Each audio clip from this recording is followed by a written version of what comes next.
미국이 전략으로 중국을 압박하는 상황 속에서 일가에서 미국이 승리할 것이고 중국이 패배할 것이라는 그런 베이팅이 하고 있는 것 같습니다. 하지만 이는 분명히 잘 못된 판단입니다. 오늘도 이렇게 통역이 없는 상태에서 말씀을 나누게 되니까 좀 진이라든지 이런 게 왜곡되지 않고 좀 변형되지 않고 잘 전달될 수 있어서 매우 감사하게 생각합니다. 싱하이밍 대사가 준비한 논거를 꺼내 들고 작심한 듯이 우리 대한민국 정부를 비판하는데도 이재명 민주당 대표는 짝짝꿍하고 백댄스를 자처했습니다. 이재명 대표는 싱하이밍 대사의 무례한 발언에 제지하고 항의하기는커녕 도리어 교지를 받들듯이 15분 동안 고분고분 듣고만 있었습니다. 네, 정치권 현안 짚어보겠습니다. 김병민 국민의힘 최고위원, 조상호 민주당 법률위 부위원장 나오셨습니다. 어서 오십시오. 네, 안녕하세요. 어제가 6.10 민주항쟁 36주년이 되는 날이었습니다. 행정안전부 2007년 국가기념일 지정 이후에 60 민주항쟁 기념식을 매년 진행해 왔는데 이번에 처음으로 정부가 불참을 했습니다. 김병민 최고위원님, 이유가 예. 어떤 거죠? 좀 안타까운 일이라고 개인적으로 생각을 합니다. 일단 민주화운동 기념사업회가 정부의 산하기관으로서 활동을 하게 되는데 여기에 윤석열 정권에 대한 퇴진을 요구하게 되는 이런 집회에 후원하려 했던 내용들이 드러나게 되면서 도대체 이런 일들이 대한민국 이 정부 산하기관에 일어날 수 있겠는가라고 하는 측면이 가장 컸다고 생각하고요. 네. 원점으로부터 특별감사 등 전체적인 내용들을 좀 되짚어볼 필요가 있겠다는 판단인 것 같습니다. 6월 10일 민주항쟁으로 대한민국의 민주주의가 있었던 그날을 다 기억하고 추모하는 건 당연한 일이겠습니다만은 그 정신들이 퇴색되고 왜곡되는 일이 없도록 여기에 대한 산하기관에 관련된 일들까지 바로잡을 의무가 있다고 생각합니다. 네, 조상호 부위원장님, 이재명 민주당 대표 정부의 불참에 대해서 옹졸하다 이런 날선 발언을 했네요. 네, 사실은 이게 정부가 주최하고 그다음에 이 민주화운동 사업회 거기가 주관하는 행사인데요. 정부가 주최하는 행사에 정부가 불참하는 이런 초유의 사태를 꼭 벌여야 되느냐. 왜냐하면 이 사업회 같은 경우만 해도 사실은 내용을 잘 모르고 지원을 했다는 거예요. 그리고 그 행사 자체가 원래 의미는 30인의 돌아가신 열사들을 추모하는 행사였다고 하니까 네. 자연스럽게 이걸 지원할 만한 사업이라고 보고 지원을 결심했다가 나중에 이게 뒤늦게 윤석열 퇴진 이 구호가 함께 실린 것을 보고 지원을 철회하기로 결정을 했다는 거거든요. 네. 근데 이런 부분까지 트집을 잡아서 60 민주항쟁 기념회 기념행사에 처음으로 정부가 불참하는 초유의 일을 벌릴 일인가. 네. 이게 오히려 정부가 나서서 갈등 같은 것들을 조절해야 되는데 갈등을 확산시키는데 앞장서고 있는 모습을 보이는 게 맞는가 하는 좀 우려는 생깁니다. 네. 한중 관계가 뭐 냉랭한 게 지금 어제 오늘의 일은 아닙니다만 최근 외교부가 우리 정부의 대미 밀착 외교를 비판한 것으로 해석되는 발언을 한 싱하이밍 주한 중국 대사를 초치를 해서 강력 경고했습니다. 네. 중국도 이에 맞서서 우리 그 정재훈 주중 대사를 불러서 항의를 했는데 이게 어떤 배경에서 왜 이렇게 지금 갈등이 증폭되고 있다고 보시는지요? 통상적인 외교적 관례를 넘어서도 한참 넘어섰다고 볼 수 네. 있겠죠. 이재명 대표와 함께 만났던 자리, 이게 이제 생중계의 차원처럼 유튜브에 다 그대로 드러나게 됐는데 싱하이밍 대사가 준비한 듯이 이 하얀색 종이를 들고 나와서 읽지 않았습니까? 거기는 대한민국 정부를 훈계하는 듯한 메시지들이 담겨 있었고 한중 관계 악화에 대한 책임이 중국 정부에 있지 않다. 대한민국의 정부에 있는 것처럼 이런 목소리를 높였기 때문에 이게 과연 이 중국 대사로서 할 수 있는 얘기인 것인가? 이 내정 간섭 등에 대한 강한 조치를 안 할 수가 없는 상황이었고요. 네. 그럼에도 불구하고 여전히 적반하장식의 태도를 보이고 있는 현재의 상황에 대해서 양국 간의 관계가 악화되게 되게 만든 이 이재명 대표의 만남, 여기에 대한 정치적 책임 문제까지 거론되고 있다 이렇게 말씀드리겠습니다. 네. 싱다사에 대한 조치는 지난 4월 중국 외교부 대변인이 윤 대통령의 발언을 말참견이라고 폄하한 데 이루어진 지 약 한 달 반 만에 또다시 있는 일인데요. 최근 중국 외교관들의 입에서 상당히 네. 공격적인 발언이 많이 나오고 있잖아요. 네. 어떤 배경으로 보세요? 사실은 지금 이게 한국 정부의 외교가 너무 한미일 3국의 그러니까 한미일 외교에만 치우쳐져 있는 거 아니냐. 그러면서 이른바 미국의 대중국 고립 작전 그 부분에서 한국도 함께 동참하고 있는 거 아니냐. 네. 이런 부분에 대한 불만인 것으로 보입니다. 특히 이게 안보 문제를 넘어서서 경제 문제까지 특히 뭐 반도체 공급망이라든가 그런 경제 문제까지 한국이 너무 지나치게 미국과 밀착을 보이고 그러니까 중국을 도외시하는 이런 모습에서 이제 중국이 약간 위기감을 느끼는 것도 있고요. 그다음에 앞으로 이런 부분들을 좀 이런 경직된 부분들을 어떻게 풀어나갈 것이냐에 대해서 일단은 열린 자세보다는 공격적인 방향을 취하고 있는 것으로 보이는데요. 저는 네. 정부가 이제 책임 있는 사실은 그 집권 여당이잖아요. 그러면 외교 관계를 오히려 잘 어떻게 보면 조율해가지고 풀어나가는 모습을 보여줘야 되는데 어떻게 또 야당 인사가 그러니까 야당 대표가 그런 부분을 어떻게 좀 해결해 보겠다고 중국 대사를 만났음에도 불구하고 그 부분에 대해서 계속 강대강으로 부딪히는 모습을 보여주는 게 맞는 건지 그게 좀 걱정되고 우려스럽습니다. 이재명 민주당 대표가 싱하이밍 중국 대사의 초청에 응한 것을 시작으로 지금 여야 정치권도 한중 관계를 놓고 공방을 벌이고 있는데요. 국민의힘은 중국을 끌어들여서 윤석열 정부를 악마화하려 했다 이렇게 공세를 폈네요. 네, 사실 외교적인 측면에 있어서만큼은 여야가 없어야 된다고 생각합니다. 조금 전에 변호사님 말씀 주신 것처럼 야당이 갖고 있는 기본적인 인식이 있기 때문에 윤석열 정부의 외교적인 정책에 필요한 조언이 있거나 해야 될 역할들이 있다면 국회 내를 통해서 얼마든지 정부 내에 할 수 있는 예시기와 메시지들이 있겠죠. 하지만 가장 커다란 문제로 지적될 수 있는 건 시마이밍 중국 대사가 이재명 제2야당 대표 앞에서 한중 관계에 대한 책임이 대한민국 정부에 있다고 얘기하게 되는데 여기에 대한 항의 한마디 제대로 하지 못하게 되는 상황들이 연출되면서 이른바 중국이 대한민국 정부를 폄훼하는 이 외교적인 문제에 야당이 이용된 것 아니냐라고 하는 비판의 소지가 있는 것 아니겠습니까? 네. 문제는 대한민국의 국격에 맞게 잘 설 수 있도록 야당이 적어도 하지 말아야 될 역할들이 있을 텐데 이번 시마이밍 중국 대사를 만났던 일련의 행동 과정들은 비판받지 않을 수가 없을 것 같다는 네. 말씀을 드리겠습니다.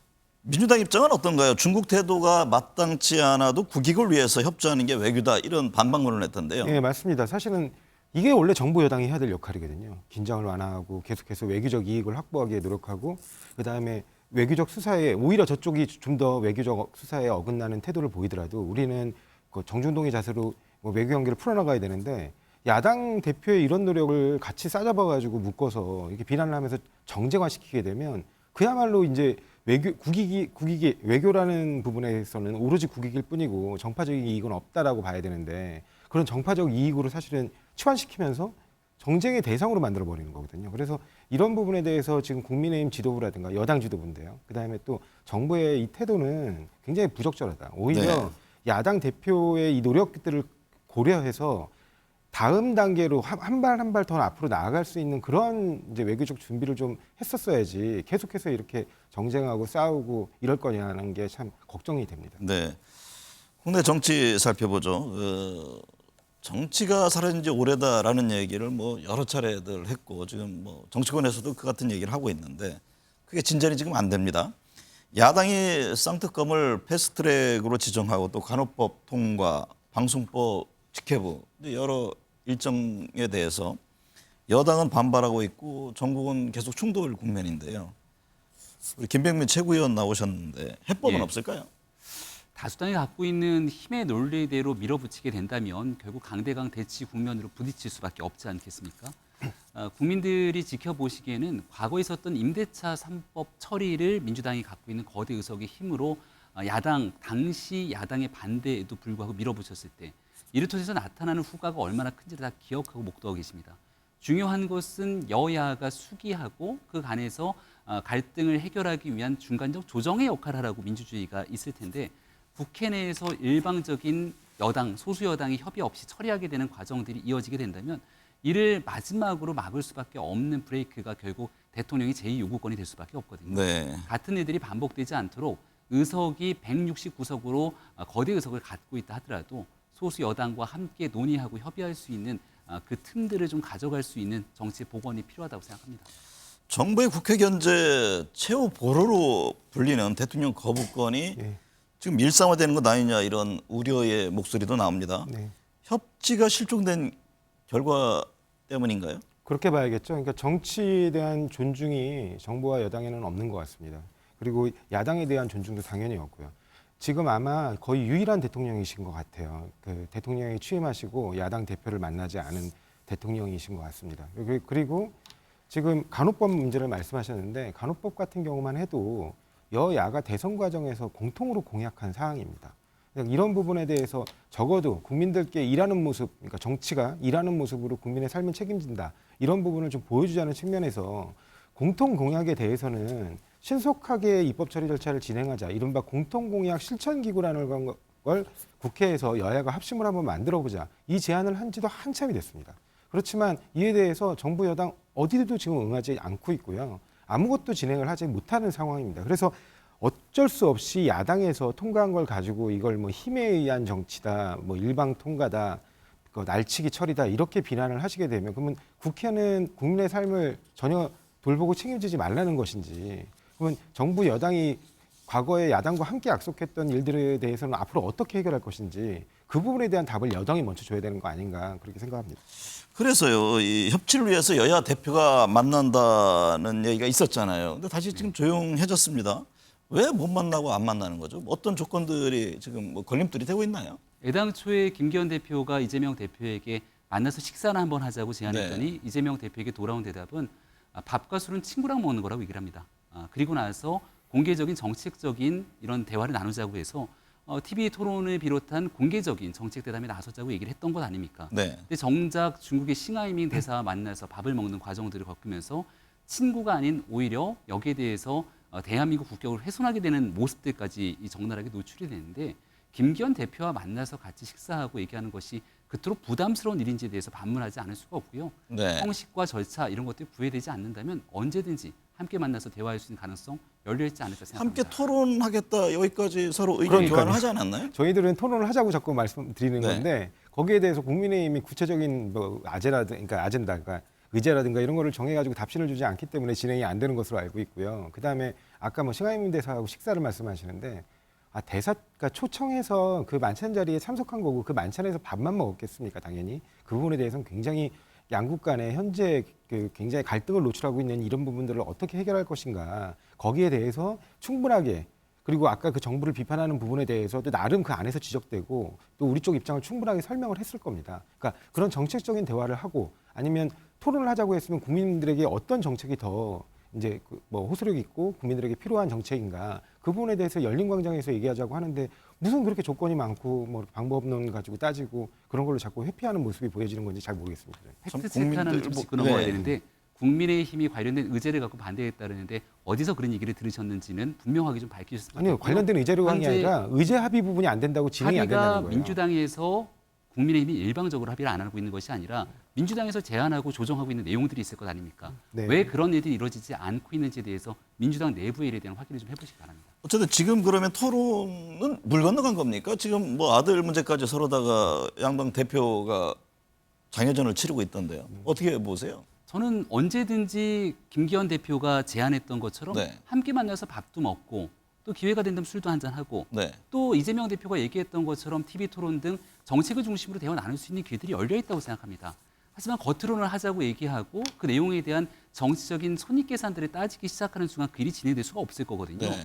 이 김기현 대표가 먼저 선제적으로 제안한 일들에 대해서 결과적으로 이루어지지 않게 됐던 책임론에 대한 얘기들까지 좀 민주당이 솔직한 내용들을 가지고 책임을 떠나서 가능성이 얘기했으면 앞으로 열려 있습니까? 저는 열려 있다고 생각합니다. 왜냐하면 만나자고 얘기를 했기 그렇게 때문에. 보시나요? 아, 민주당도? 예, 저는 좀 했으면 네. 좋겠고요. 그 네. 김병현 최고위원님 말씀처럼 참 저희 둘은 생각이 일치하는 것 같은데 네. 어떠한 절차적인 협의가 안 돼서 진행이 안 되는 건지 좀 안타깝습니다. 그러니까요. 정치라는 게 대화 타협 과정인데 좀 양당 대표부터라도 좀 하는 그런 모습을 국민들에게 보여줬으면 좋겠습니다. 국민의힘이 조강특위 구성을 의결했습니다. 이제 본격적인 총선 태세로 전환한 그런 모습인데 김병민 최고위원님, 예. 이 와중에 홍준표 시장과 안철수 의원 공방을 벌이고 있습니다. 뭐 어떤 배경입니까? 글쎄요. 뭐 오래전부터 서로 다 서로 날선 공방을 하긴 했습니다만. 예, 일단은 뭐 총선을 얼마 앞두고 있는 시기이기 때문에 거기에 대한 본인 지역구에 대한 공천의 주도권이나 이런 메시지를 내고 있는 과정이 아닌가 자기 싶더라고. 대권자들을 의식해가지고 서로 미리 그냥 붙고 있는 건 아닙니까? 글쎄요, 홍준표 시장도 이른바 차기 대권 주자로 거론되는 인사이기 때문에 네. 여러 가지 당내에 있는 현안에 대해서도 목소리를 내고 있긴 합니다. 일단은 제일 중요한 건 국민의힘 차원에서 각자가 갖고 있는 경쟁력을 최대로 끌어내는 것이 우선이기 때문에 네. 내부에 있는 서로 간의 주자들 간에 할 수 있는 이야기들을 꺼낼 수는 있겠습니다만은 네. 서로에 대한 경쟁력을 약화시키는 방식이 아니라 전체적인 집단적인 경쟁력을 강화시키는 방식으로 가게 되는 게 그래도 당이 중량감 있는 중진급 인사 그리고 대권 주자들이 해야 될 역할이 아닐까 생각합니다. 네. 22대 총선 움직임 지금 본격화한다는 얘기를 하고 있는데요. 예. 역대급 민정수석으로 불렸던 우병우 조국 두 전 청와대 민정수석이 나란히 무엇을 할지 고민 중이다. 이게 뭐 정치적으로는 이런 거는 이제 출마하겠다 이런 얘기로 해석들을 합니다. 두 사람의 출마 가능성 어떻게 보세요? 저는 모르겠습니다. 예, 우병우 민정수석 같은 경우는 본인이 자발적으로 중앙에 있는 언론과 네. 인터뷰를 한 거로 보면 그 생각에 일단은 좀 비친 것 같아요. 네. 근데 사실 조국 교수 같은 경우만 해도, 그러니까 조국 전 수석의 경우에는 이제 지인들의 어떤 선거 과정에서 이렇게 초청, 네. 그러니까 그런 부분에 응하면서 자연스럽게 이제 대중과 노출하는 기회에 대중의 질문에 답하거나 하는 과정에서 그러니까 뭔가 약간 그러니까 모호한 말들이 이제 이렇게 언론이라든가 정치권에서 또 다른 해석을 낳고 있는 것 같은데 저는 조국 전 수석 같은 경우는 아직은 출마에 전혀 뜻이 없다고 보는 게 근데 얼마 전에 문재인 전 대통령 만나서는 맞습니다. 의미 있는 얘기를 했잖아요. 근데 사실은 본인에게 지금 이렇게 얹혀진 짐이 너무 많기 때문에 네. 그런 부분을 생각해보지 않았다라는 그 표현이 결국에는 지금 재판이 진행되고 있는 와중에는 사실상 출마가 어렵다라는 의사를 밝힌 것으로 저는 봅니다. 그래서 네. 그 본인의 그 재판이 아직 안 끝난 상태에서 총선에 출마하는 것은 아직은 좀 시기상조 아니냐. 네. 그리고 그 국민에 대한 예의나 도리 같은 것도 좀 고려해봐야 되지 않겠습니까? 그래서 그런 부분까지 고려하면 조국 전 수석은 아직까지는 출마에 그렇게 깊은 뜻이 있는 것으로 보이지 않습니다. 네. 박근혜 정부와 문재인 정부의 상징적 인물이었던 만약 이 두 사람이 총선에 나온다면 이제 방금 우리 조상호 부위원장께서는 우병우 수석에 대한 가능성은 좀 염두에 두고 있고 조국 전 수석은 좀 봐야 된다 이런 말씀을 하셨는데 가정입니다. 만약에 총선에 나온다면 뭐 박근혜 문재인의 대리전이 되는 것 아니냐 이런 또 앞선 분석들을 하는 분들이 있습니다. 오늘 이 대담 진행하기 전에 그 혁신이란 키워드를 말씀 주셨던 것 같은데요. 네. 내년 총선을 통해서 과거가 아닌 미래로 나아가는 혁신을 국민들께서 바라고 계실 텐데 네. 혁신을커녕 과거로 퇴행하는 모습을 어떤 정당이 보여주게 된다면 아마 국민들로부터 심판받는 철퇴를 맞는 선거를 치르게 될 거라고 저는 확신합니다. 네. 그래서 지금 나오게 되는 일련의 과정들이 이제 언론의 주목도가 높은 인사들에 대한 하마평들이 있을지는 모르겠으나 정당은 국민의 눈높이에 맞춰서 총선을 치르게 되는 방향으로 가지 않을까 이렇게 생각합니다. 근데 지금 국민의 입장에서는 우병우 전 수석이라든가 뭐 최경환 전 부총리 이른바 친박 핵심들이 텃밭이라고 할 수 있는 TK 지역에서 계속 활동을 하고 있다라는 얘기가 들리고 있지 않습니까? 네. 그 부분에 대해서 그러면 나중에 어떤 또 정치적 전략적 선택을 해야 되지 않을까요? 결국은 국민들 눈높이에 맞춰가는 전체적인 구도 속에 선택을 하게 될 텐데요. 네. 과거에 있었던 사법적 판단에 관한 근거들까지 면밀하게 선거 과정에서 당은 당대로 검증을 하고 네. 여기에 대한 판단으로 국민께 심판을 받게 될 겁니다. 다만 이제 민주당에서 얼마 전 총선에 대한 룰을 개정해서 네. 최종 1심 재판에서 유죄를 받더라도 대법원의 확정 판결이 나오지 않게 되면 여기 대해서 공천할 수 있는 길들을 터놓지 않았습니까? 그러다 보니까 조국 전 장관 출마하는 것 아니야? 여기에 대한 염두를 두는 것 아니야라고는 국민적 의구심이 커져가고 있는데요. 네. 현재 있는 공직자의 도덕적 기준들을 국민의힘에서 한껏 높이고 있는 만큼 앞으로 출마를 예정돼 있는 사람들의 이르기까지 그런 국민적 눈높이를 맞추기 위한 노력은 반드시 해나갈 겁니다. 네. 혁신 얘기했습니다. 더불어민주당이 혁신위원장 후보군을 추리고 이르면 오늘 인선을 마무리한다는 얘기가 나왔는데 지금 다양한 원내 인사들이 지금 거론되고 있습니다. 네, 뭐 가닥이 잡혔습니까? 알고 계시는 게 혹시 있나요? 뭐 원내 인사로는 뭐 김부겸 전 의원, 원혜영 네. 전 의원, 유인태 전 의원, 뭐 그다음에 원외 인사로는 뭐 김태일 장한대 총장이라든가 정은식 서울대 명예교수, 뭐 김은경 한국외대 그 법학전문대학원 교수, 뭐 이런 분들이 지금 물망에 있는 것으로 알고 있어요. 네. 그리고 당에서는 기본적으로 원외 인사에서 해야 이게 혁신이 되는 거 아니냐, 원내 인사로는 부족한 거 아니냐 이런 부분에 대한 공감대는 있는 것 같은데 그분들 이렇게 물망에 오르는 분들이 또 얼마나 적극적 의지를 보여주는지, 그리고 또 한 번 홍역을 크게 치렀기 때문에 네. 이번에 또 다른 그렇게 문제가 발생하면 굉장히 어려움에 처할 수도 있어서 네. 그런 부분들을 전반적으로 다 고민을 하고 있는 것 같고요. 네. 지금 아마 내부적으로는 한 2명 정도로까지 좁혀서 네. 막판까지 지금 고민 중인 것으로 알고 있습니다. 네. 여당은 혁신위원회를 먼저 띄워서 6대 혁신안을 마련해 혁신 키워드를 선점한 바가 있잖아요. 근데 요새 다시 조용한데 이게 전임 이준석 지도부 체제에서의 혁신 아니어서 이게 과연 현 지도부가 제대로 수용할 것이냐 또 이런 질문들을 합니다. 네, 전임 지도부죠. 네네. 정진석 비대위 때 만든 것도 아니고 그 전에 있었던 그러니까요. 애들이기 때문에, 그러니까 그때 시대 상황에 맞춰서 변화해야 되는 양식들이 분명히 존재할 겁니다. 아마 지금 이제 총선을 앞두고 있는 시기에는 어떤 시대 정신에 맞춰서 국민의힘이 요구되는 혁신이 있을지를 아마 국민들께서 제시하실 거라 생각되고요. 아마 그러한 시대적 요구에 맞춰서 새로운 혁신안들에 대한 고민과 노력이 있을 것 같고, 네. 혁신의 방향도 중요하고, 또 국민들께서 궁금해하는 건 혁신적인 사람에 대한 궁금증들이 클 거라고 생각합니다. 결국은 사람도 중요하죠. 예, 그런 방향성과 정신에 맞춘 사람과 정책, 이 삼박자가 맞아야 되는데 현 지도부에서 그런 일들을 순차적으로 고민하고 총선 전에는 내놓아야 된다고 생각합니다. 총선 전이 아니라 한참 전에 좀 내놔서 네. 그걸 가지고 뭐 국민들의 또 여론을 들어봐야 할 텐데, 그렇다면 지금 기존에 나왔던 안 외에 지금 새로운 혁신안에 대한 논의가 지도부 차원에서 있다 이렇게 말씀하시는 아직까지는 건가요? 공식적인 기구를 출범하고 있지는 않습니다만 네. 지도부 내에서 다양한 혁신에 관한 목소리들을 수렴하고 있습니다. 네. 결국은 총선을 앞두고 있는 어느 정도 시기에 가장 국민의 관심과 주목도가 높을 때 이런 일들이 벌어지게 될 것이고요. 네. 지금 당장 새로운 인물을 내놓고 싶어도 아직은 시간이 남아있지 않습니까? 네. 그래서 말씀드린 혁신의 내용과 방향, 비전과 거기에 걸맞는 사람이 어느 정도 적절한 시기에 국민들 앞에 총선을 위해서 소개할 수 있을 것인가, 이 내용들을 차근차근 준비 중에 있다고 말씀드리겠습니다. 활동을 제기한 김남국 의원이 국민의힘 김성원 의원과 장해찬 최고위원을 네. 허위사실 적시에 의한 명예훼손으로 고소했는데요.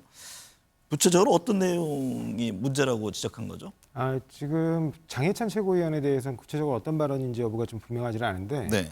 그 김성원 의원 같은 경우는 비교적 그게 맥락을 보면 이해는 되는 것 같습니다. 왜냐하면 5월 말에 있었던 그 국회 조사 과정에서 그 이른바 두나무, 그러니까 업비트라는 그 거래소, 코인 거래소를 운영하고 있는 두나무 측을 불러서 그 진술을 좀 들었는데 네. 그 과정에서 김남국 의원의 거래가 자금 세탁 거래일 가능성이 굉장히 농후하다라는 전문가 의견이 있다는 식으로 김성원 의원이 나서 발언을 한 직후에 김남국 의원이 그건 명백한 허위다라면서 이거는 이 부분에 대해서 바로잡지 않으면 법적 조치를 하겠다라는 네네. 언급을 먼저 했었습니다. 네. 그리고 그때 당시에 두나무 측에서는 김남국 의원이라는 특정 개인을 놓고 얘기한 적이 전혀 없고 그냥 자금 세탁 거래 코인 과정에서 일반화된 그 부분들을 설명했을 뿐이다라는 발표가 있었어요. 그래서 네.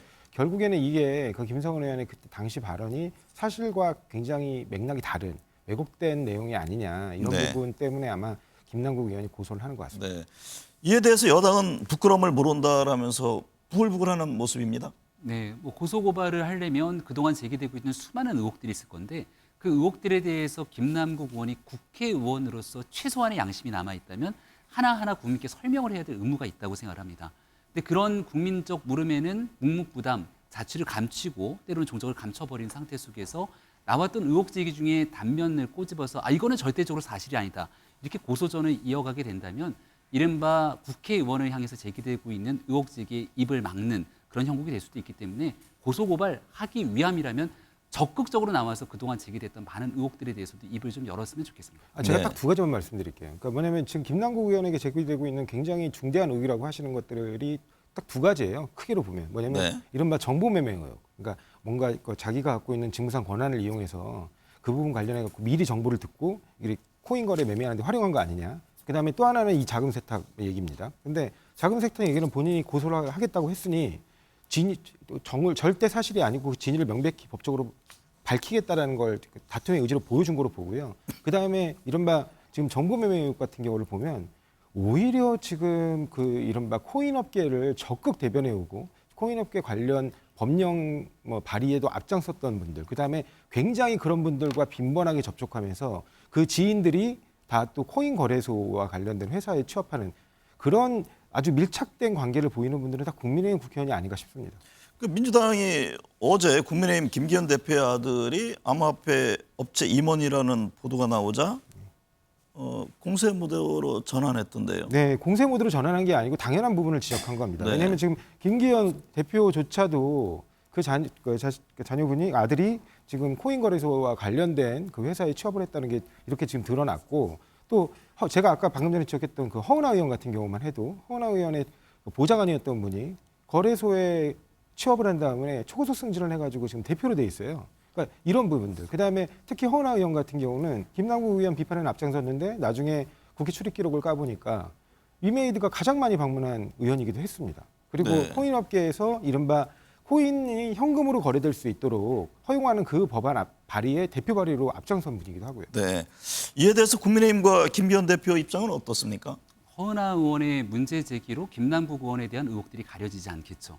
가장 중요한 건 김남국 의원이 왜 그토록 많은 금액들을 이른바 올인하면서 투자를 넘어선 투기성 성격의 내용들을 이어왔는가이고 김남국 의원이 애당초에 본인이 밝혔던 내용들과는 전혀 다른 방식의 계좌들이 드러나고 사실과 다른 일들이 계속해서 터져나오고 있음에도 여기에 대한 해명을 하지 않고 숨어버리지 않았습니까? 네. 거래 내역 전체를 공개하라라고 얘기했지만 김남국 의원은 여기에 응하지 않았습니다. 그런데 이런 사실들을 이른바 물타기라도 하듯이 관련된 내용들을 엉뚱한 방식으로 정조준하고 있는 측면들을 국민들께서 지켜보면서 김남국 의원이 떳떳하다면 본인에 대한 문제를 먼저 풀어야 되는 것이 아니냐라고 얘기할 것이고요. 김기현 대표의 아들 문제를 갖고 꺼내기 시작했는데 김기현 대표의 아들이 해당 회사에 취업한 건 맞습니다만 직원으로 들어가 있는 내용들과 이 내용들이 과연 어떠한 연결고리가 있겠는가라고는 물음에 대해서는 답을 하지 못하고 있습니다. 네. 애당초 처음에 이재명 대표가 7인의 멤버 속에 가까웠던 김남국 의원을 대상으로 이재명 대표는 코인을 한 적이 있습니까? 없습니까? 그리고 전체적인 내용 속에서 코인 거래 내역을 밝히라고 했지만 그런 내용들을 응하지 않고 있거든요. 네. 이런 방식의 접근보다 가장 본질적인 시작점인 김남국 의원의 코인 거래 내역 전체에 대해서 국민 앞에 낱낱이 해명하는 것이 우선이라고 생각합니다. 제가 한 말씀만 드리면 그러시면 그냥 국회 전수조사에 국민의힘도 동의하시면 됩니다. 근데 국민의힘은 국회의원 지금 가상자산 보유 현황 전수조사에 응하지 않고 있거든요. 그래서 지금 우리 당 의원만이라도 국민권익위원회 지금 이렇게 의뢰를 해서 해야 되는 거 아니냐. 지금 거의 아마도 국민의힘에서 끝까지 동의하지 않으면 아마 민주당 자체로만 권익위에 그 부분을 좀 조사를 의뢰할 것 같습니다. 다시 한번 말씀드립니다마는 권익위의 강제조사권이 없는 상태 속에서 이런 방식의 얘기들이 나오게 되는 것이 이른바 김남국 의원 사건에 대한 물타기로 흘러갈 수 있다는 점을 네. 분명히 밝히고요. 김남국 의원권에 대한 분명한 설명과 해명이 있고 난 다음 여기에 대해서 국민의힘에 있는 사람들 중에서 그런 내용들을 부인할 사람이 없을 겁니다. 네. 윤재욱 원내대표부터 시작돼 갖고 이 국회의원이 갖고 있는 가상자산 얼마든지 다 밝힐 수 있다고 얘기하고 있는 상황이니만큼 김남국 의원에 관련된 일들을 회피하기 위해서 국민의힘의 다른 상황들을 끌어내지는 않았으면 좋겠습니다. 네. 방통위원장 후보로 거론되고 있는 이동관 대통령실 대외협력 특보 아들 학폭 의혹 논란이 있는데 이 점은 어떻게 보세요? 그러니까 이동관 특보는 지금 자꾸 학폭이 없었다 하면서 그걸 해명하면서 뭐 여러 뭐 다른 사실관계가 있다라는 식으로 설명을 하고 있는데 이동관 특보가 이 사건의 본질이 무엇인지 잘 이해를 못하고 있는 것 같아요.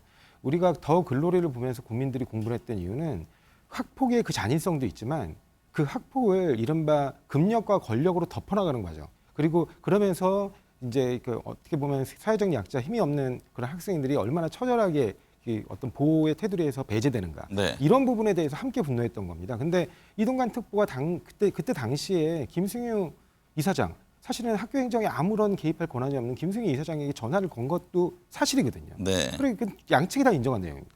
그리고 김승희 이사장이 그거를 그래서 학교 측 관계자를 불러서 그 부분에 대해서 얘기를 전달한 것도 확인된 거예요. 네. 얼마나 부적절합니까?